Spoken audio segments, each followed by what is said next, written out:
नमस्कार, बहुत बहुत स्वागत है आप सभी का। आप सभी के साथ हाजिर हूं मैं कंचन। शुरुआत करेंगे बुलेटिन की। नोएडा के थाना फेज 3 इलाके में स्थित एक प्ले स्कूल के शौचालय में बल्ब के होल्डर में छिपा एक स्पाई कैमरा मिलने से हड़कंप मच गया। ये घटना 10 दिसंबर को समय सामने आई जब एक शिक्षिका ने संदेह होने पर कैमरे को ढूंढ निकाला। इस मामले में नोएडा पुलिस ने स्कूल के निदेशक नवनीश सहाय को गिरफ्तार कर लिया है, जिससे पूछताछ के दौरान यह खुलासा हुआ कि वो कैमरा मोबाइल और कंप्यूटर से लाइव देखता था। आरोपी ने कैमरा ऑनलाइन मंगवाया था, उसे प्ले स्कूल के शौचालय में एक खुफिया तरीके से स्थापित किया था। 10 दिसंबर को एक शिक्षिका जब स्कूल के शौचालय में गई तो उन्होंने बल्ब के होल्डर से हल्की सी रोशनी आते हुए देखी। संदेह होने पर उन्होंने स्कूल के सुरक्षा गार्ड को बुलाया और होल्डर की जांच करवाई, जिसमें एक स्पाई कैमरा पाया गया। शिक्षिका ने तुरंत इसकी जानकारी स्कूल के निदेशक नवनीश सहाय को दी, लेकिन आरोप है कि उन्होंने इस पर कोई कार्रवाई नहीं की, जिसके बाद शिक्षिका ने पुलिस को सूचित किया और मामला दर्ज करवाया।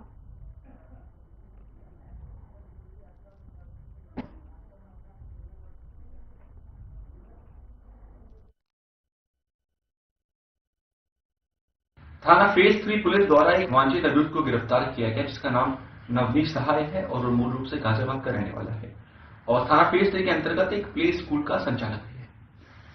थाना फेज 3 पर एक महिला टीचर जो प्ले स्कूल में पढ़ाती है उसके द्वारा सूचना दी गई थी कि टीचर्स वॉशरूम में एक बल्ब होल्डर के पीछे एक हिडन कैमरा लगा हुआ है। पुलिस ने तुरंत ही घटना का संज्ञान लेते हुए स्वतंत्र धाराओं में मुकदमा पंजीकृत किया और अभियुक्त की गिरफ्तारी सुनिश्चित की। अभियुक्त ने बताया कि उसने यह कैमरा ऑनलाइन ई-कॉमर्स माध्यम से मंगाया था और फिट करवाया था और कैमरे में कोई चिप नहीं मिली और उसमें कोई रिकॉर्डिंग बरामद नहीं हुई है।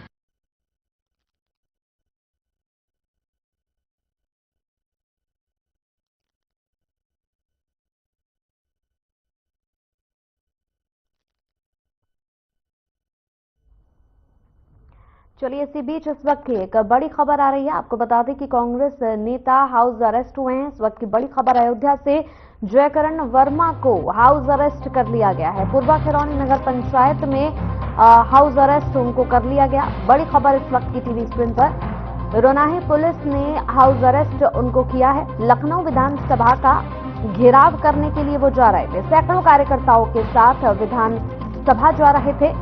जयकरण वर्मा का घर छावनी में तब्दील हो गया है। बड़ी खबर इस वक्त की।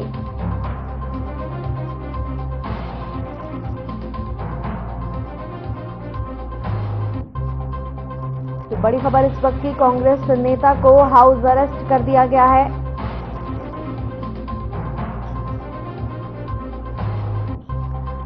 तो सैकड़ों कार्यकर्ताओं के साथ वो विधानसभा जा रहे थे। जयकरण वर्मा का घर छावनी में तब्दील हो गया है। इस वक्त की बड़ी ब्रेकिंग खबर अयोध्या से, कांग्रेस नेता को हाउस अरेस्ट कर लिया गया है। जयकरण वर्मा को हाउस अरेस्ट किया गया। पूर्वा खिरौनी नगर पंचायत में उन्हें हाउस अरेस्ट किया गया।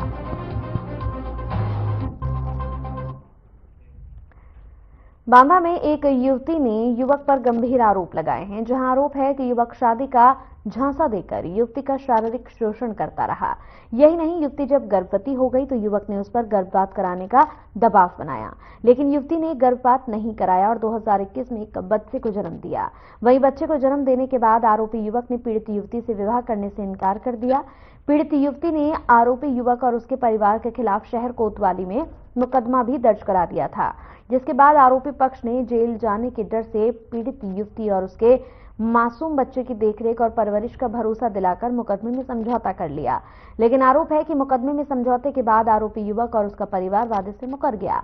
वहीं पीड़िता एक बार फिर से पुलिस अधीक्षक कार्यालय पहुंचकर न्याय की गुहार लगा रही है, जिसके बाद पुलिस अधीक्षक के आदेश पर आरोपी युवक और उसके माता पिता और भाई पर मुकदमा दर्ज हो गया है। नॉर्मल, फिर इसके बाद में हमारा वही जनपद बांदा पुलिस अधीक्षक कार्यालय में एक महिला उपस्थित आई। उसके द्वारा प्रार्थना पत्र दिया गया कि एक कताई मिल में रहने वाले रत्नेश यादव और उसके परिवार के द्वारा शादी का झांसा देकर उसके साथ कई वर्षों तक संबंध स्थापित किए गए हैं।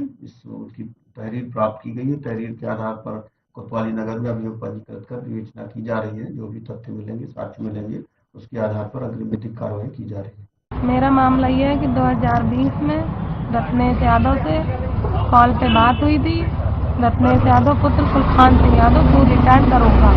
फिर इसके बाद में हमारी बातचीत होती रही, 3 महीने बाद मुलाकात हुई।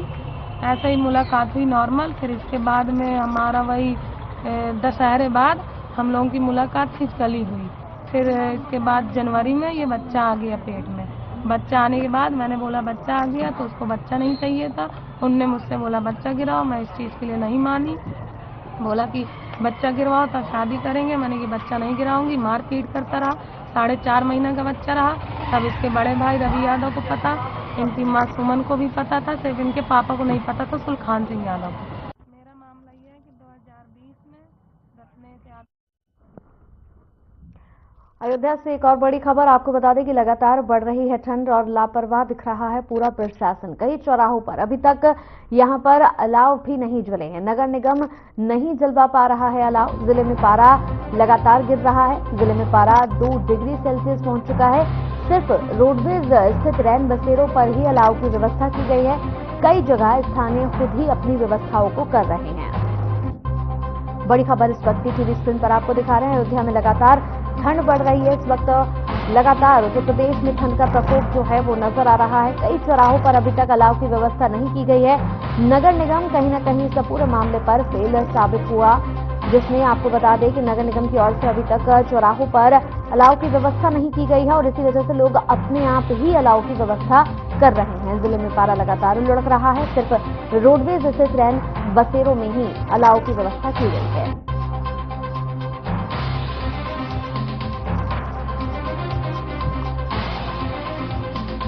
अयोध्या में लगातार ठंड बढ़ रही है। जिले में पारा 2 डिग्री पहुंच चुका है। 2 डिग्री सेल्सियस पहुंचने की वजह से लगातार ठंड जो है वो बढ़ रही है। लोगों का कहना है कि चौराहों पर अभी तक अलाव की व्यवस्था नहीं की गई है। सिर्फ रोडवेज में जो रैन बसेरे हैं सिर्फ वहीं पर अभी तक ये व्यवस्था की गई है।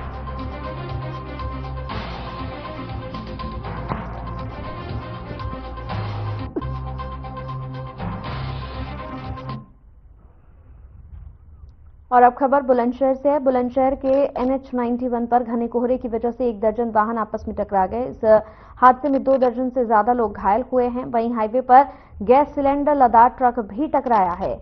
मौके पर पुलिस बल राहत बचाव कार्य में जुटी रही और घायलों को तुरंत अस्पताल में भर्ती करवाया। मामला बुलंदशहर कोतवाली देहात क्षेत्र के ठंडी पियाऊ के पास हाईवे का है। आपको बताते चले कि 2 दर्जन से ज्यादा यात्री इस पूरे हादसे में घायल हुए हैं और कई गाड़ियां क्षतिग्रस्त हो गई हैं।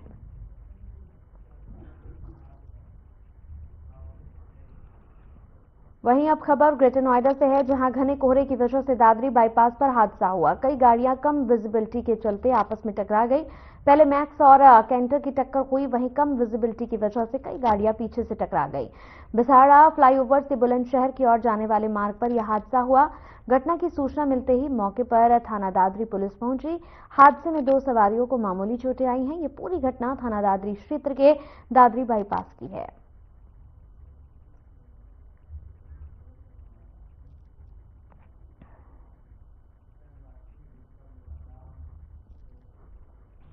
गाजियाबाद के निवाड़ी थाना क्षेत्र के गंग नहर पटरी के किनारे झाड़ियों में एक सूटकेस के अंदर 7 साल की मासूम बच्ची का शव मिला है।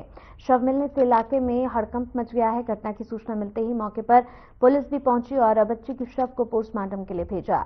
पुलिस ने बच्चों की पहचान और घटना को अंजाम देने वाले अपराधियों की तलाश शुरू कर दी है।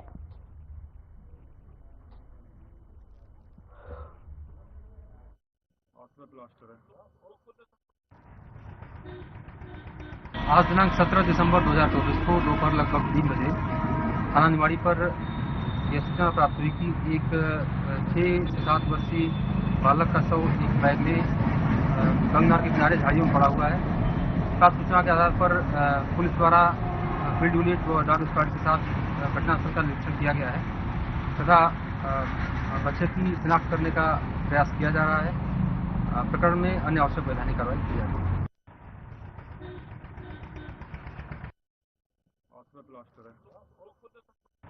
हमीरपुर में अपने घर से छुट्टी पर वापस थाने जा रही महिला कांस्टेबल की कार को तेज रफ्तार ट्रक ने टक्कर मार दी, जहां टक्कर लगने से महिला कांस्टेबल की मौके पर ही मौत हो गई। वहीं कार चालक गंभीर रूप से घायल हो गया। घायल कार चालक को सामुदायिक स्वास्थ्य केंद्र मोधा से जिला अस्पताल रेफर किया गया। मृतक महिला कांस्टेबल महोबा जिले के खन्ना थाने में तैनात थी। सूचना पर पहुंची पुलिस ने महिला कांस्टेबल के शव को कब्जे में लेकर पोस्टमार्टम के लिए भेज दिया है। फिलहाल पुलिस पूरे मामले की जांच में जुटी है। मामला मोधा कोतवाली क्षेत्र का है।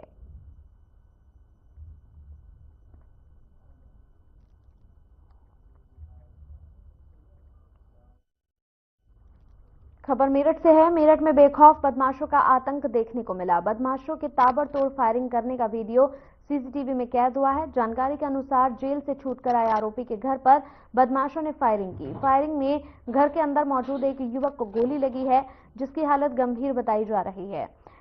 ताबड़तोड़ फायरिंग से इलाके के लोगों में भी काफी ज्यादा दहशत का माहौल नजर आया। वहीं सीसीटीवी के आधार पर बदमाशों की तलाश लगातार की जा रही है। ये पूरा मामला कंकरखेड़ा थाने के तेज विहार कॉलोनी का है।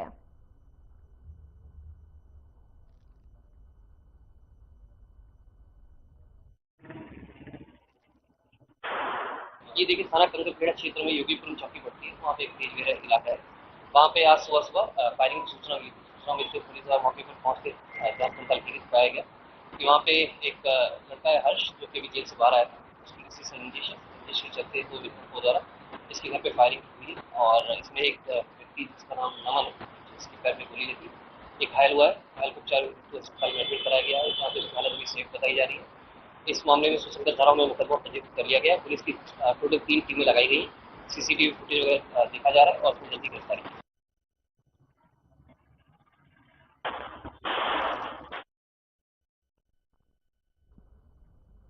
लखीमपुर खीरी के थाना हैदराबाद पुलिस ने हत्या के आरोप में फरार चल रहे 9 अभियुक्तों को गिरफ्तार किया।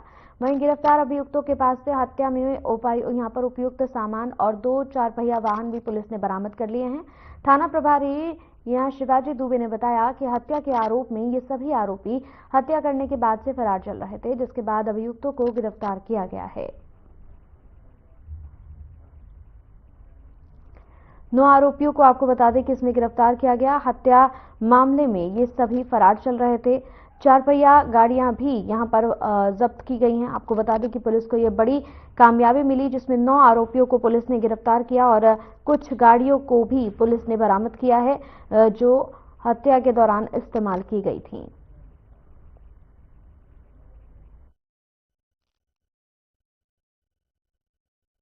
सलेमपुर थाना हैदराबाद में उमेश वर्मा सन ऑफ स्वर्गीय लालचंद वर्मा की 4 ज्ञात एवं कुछ अज्ञात लोगों के द्वारा लाठी, डंडा, हॉकी स्टिक के द्वारा पीट कर हत्या कर दी गई।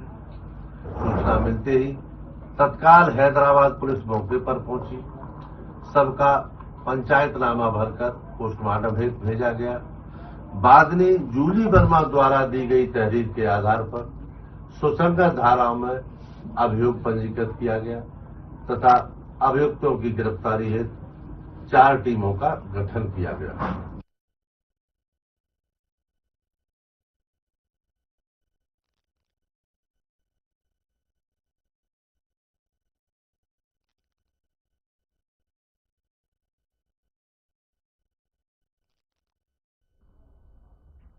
खबर गाजियाबाद से है, जहां पनीर की दुकान पर काम करने वाले खालिद ने अपना नाम बदलकर हिंदू लड़कियों से दोस्ती करने का प्रयास किया था, जिसे लेकर नाबालिग लड़की के भाई ने खालिद को धर दबोचा। स्थानीय लोगों का आरोप है कि इससे पहले भी कई लड़कियों को परेशान कर चुका है। स्थानीय लोगों के साथ हिंदू संगठन के लोग भी मौके पर पहुंचे और युवक खालिद को पुलिस के हवाले कर दिया।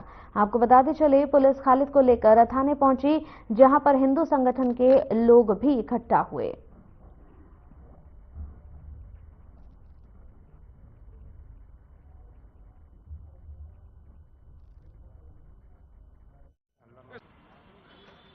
ये परसों की बात है, 9 बजे के करीब की। उसके दुकान पे मेरा दोस्त हिमांशु पनीर ले रहा था, तो उसने मुझसे यही कहा, भाई अपनी बहन का नंबर दे दे। तो मैंने अपने दोस्त से कहा, भाई से समझा कि मैं उस लड़के का भाई हूँ।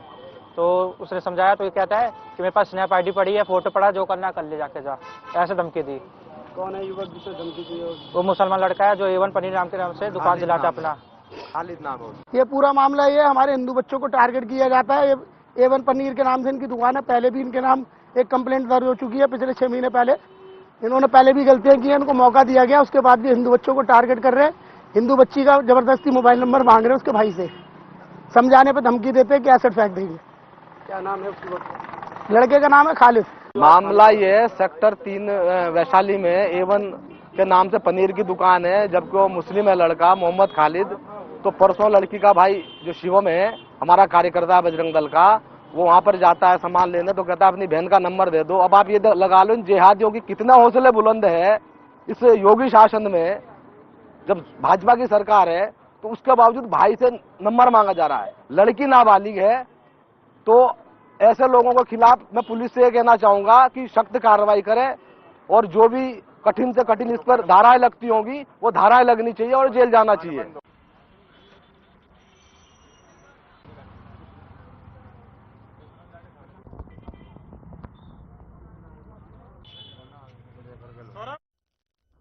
वहीं कॉमेडियन सुनील पाल के किडनैपिंग और फिरौती के मामले में खुलासा हुआ है, जिसके बाद सुनील पाल ने मेरठ पुलिस का धन्यवाद किया।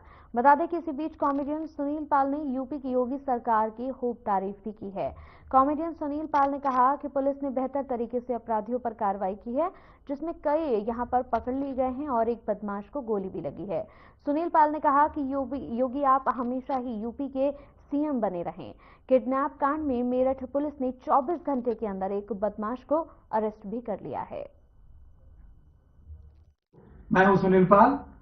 जैसे कि आप सब जानते हैं, पूरा देश जानता है कि 2 दिसंबर को मेरे साथ अपहरण किडनैपिंग की दुर्घटना यूपी मेरठ के आसपास हुई थी। आपने सुना होगा।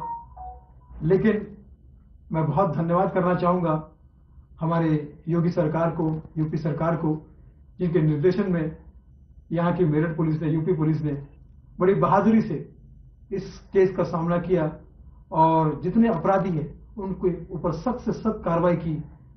एक को तो मुठभेड़ में पैर पे गोली लगी और सख्त से सख्त सजा मिल रही है उनको, और जल्दी ही सच का सामना और सत्य आपके सामने आएगा कि अपहरण में कौन कौन शामिल था। सुनील पाल मामले में पहले तो आपको पता ही होगा कि अर्जुन कलवार पुलिस मुठभेड़ में घायल हो चुका है, और उसके अलावा जो रवि है, रवि और सुशांत, उस पर एसएसपी सर ने 25,000 का इनाम घोषित करा है। हम लोगों की 4 टीमें लगी हुई हैं अलग अलग शहरों में, अब मैं ये लोकेशन नहीं बताऊंगा। और जो बिजनौर से 4 लोग गिरफ्तार हुए हैं उनका भी वारंट भी हम लोग ले रहे हैं, ताकि हम उनसे भी कुछ स्पेशल पूछताछ करके निकलवा। क्या सुनील पाल खुश है किडनैपर्स की गिरफ्तारी के बाद? हाँ, सुनील पाल खुश हैं और हम लोग भी खुशी हैं कि भाई चीजें कुछ कहा सुनील पाल ने यूपी पुलिस के लिए? हाँ, कहा तो है, उन्होंने धन्यवाद दिया है। देखिए उनके हो सकता है कुछ समय बाद ट्विटर हैंडल से कुछ आए।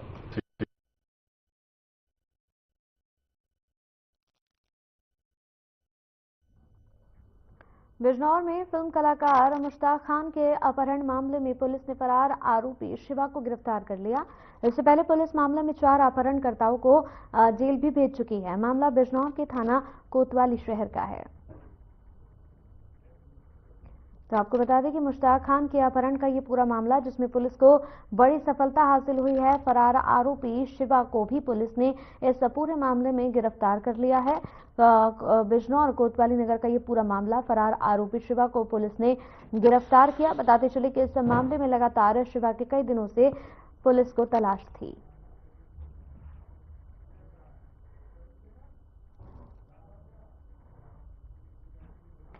हमीरपुर में ऊपरी क्षेत्रों में हो रही बर्फबारी के चलते सर्दी का प्रकोप बढ़ चुका है, जहां विजिबिलिटी कम होने के चलते वाहनों की रफ्तार कम हो गई है। वहीं सर्दी से बचने के लिए लोग अलाव का सहारा ले रहे हैं। जिले में घने कोहरे और गलन के साथ सर्दी का सितम शुरू हो चुका है, जहां लोग अपने घरों में बंद रहने को मजबूर हैं।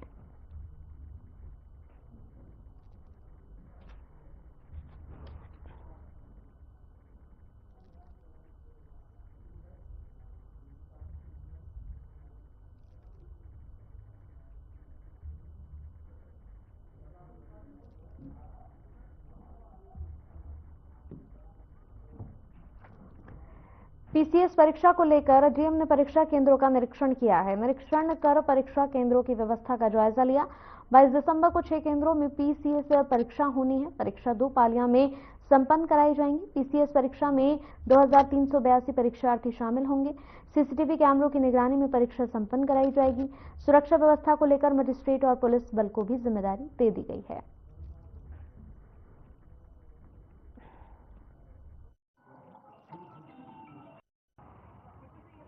अभी जो पीसीएस परीक्षा होने जा रही है उसके लिए हम लोग ने इंटेंसिवली तैयारी कराई है। इसके लिए एक ट्रेनिंग प्रोग्राम जो है सारे जनपद स्तर के जितने भी अधिकारीगण हैं उनका करा दिया गया है, जिसके अंतर्गत हमारे जो स्टैटिक मजिस्ट्रेट्स हैं और सेक्टर मजिस्ट्रेट्स हैं उनकी नियुक्ति भी हमारे द्वारा कर दी गई है। और इसी क्रम में आज जितने भी सेंटर्स हैं उसका हमारे द्वारा और एसपी साहब के द्वारा संयुक्त रूप से निरीक्षण किया जा रहा है। जो भी अधिकारी जहाँ लगे हैं उनको भी मौके पर रहने के लिए कहा गया है और पूरी गहन रूप से जितनी भी व्यवस्था जो परीक्षा के लिए करानी है उसका जायजा लिया जा रहा है ताकि किसी भी परीक्षार्थी को किसी तरह की समस्या ना हो। हम लोग ये भी इंश्योर कर रहे हैं कि ट्रैफिक भी अच्छे से मेंटेन हो, ताकि जो बड़े बड़े जो ट्रक्स निकलते हैं उनका भी हम लोग ने मेन सिटी प्रेमाइसेस और जहाँ पे भी सेंटर है उसके आसपास। बिलसी के बाबा इंटरनेशनल स्कूल में रेनबो मार्ट 2024 का आयोजन हुआ। स्कूल में पढ़ने वाले बच्चों ने शानदार सांस्कृतिक कार्यक्रमों की प्रस्तुतियां दी हैं। बता दें कि कार्यक्रम में अतिथियों का डायरेक्टर अनुज ने स्मृति चिन्ह देकर सम्मानित किया है, जिसमें मुख्य अतिथि के रूप में सपा के जिला अध्यक्ष आशीष यादव, सीओ बिलसी उमेश चंद्र शामिल हुए। बच्चों के अभिभावकों ने भी पहुंचकर कार्यक्रम का आनंद लिया। इसी दौरान स्कूल द्वारा तरह तरह के खाने पीने के स्टॉल्स भी लगाए गए। आइए जानते हैं कि इस मौके पर डायरेक्टर अनुज ने क्या कुछ कहा।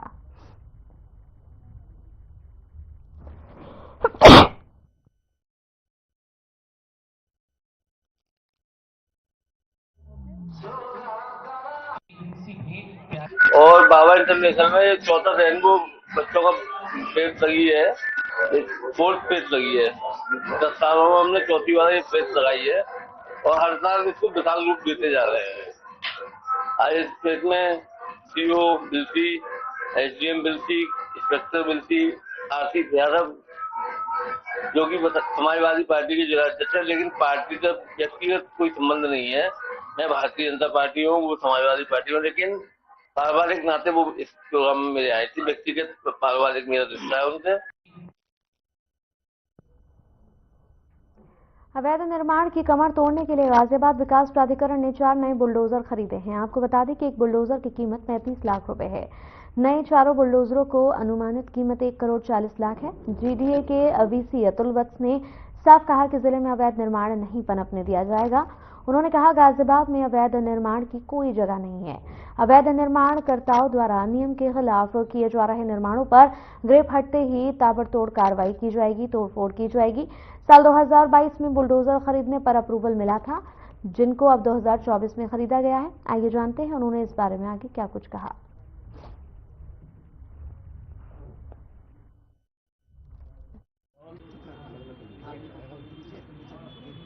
मुझे इस बात की खुशी है कि आपने शुरुआत ही इस बात से कही कि उद्देश्य साफ है। मैं उसको दोहरा देता हूं, अवैध निर्माण की गाजियाबाद जनपद में कोई जगह नहीं। तो जिसके द्वारा भी अवैध कॉलोनियां या अवैध निर्माण किया जा रहा है उसको नियमानुसार कार्रवाई करते हुए ऐसी क्रांत के नियम हटेंगे तो हम लोग ध्वस्तीकरण की कार्रवाई करेंगे। ये 2022 में अप्रूवल हुआ था इसका और 2024 में हम लोगों ने 4 जेसीबी क्रय की है। हमारे जो उच्चाधिकारी हैं, स्पेशली हमारे कमिश्नर मैम, उन सबका स्पष्ट निर्देश है कि किसी भी दशा में अवैध निर्माण को कोई जगह ना मिले। बहुत तेजी से विकास हो रहा है तो कोशिश ये की जानी चाहिए कि सुनियोजित विकास हो। चलिए इसी के साथ इस बुलेटिन में मेरे साथ इतना ही। नमस्कार।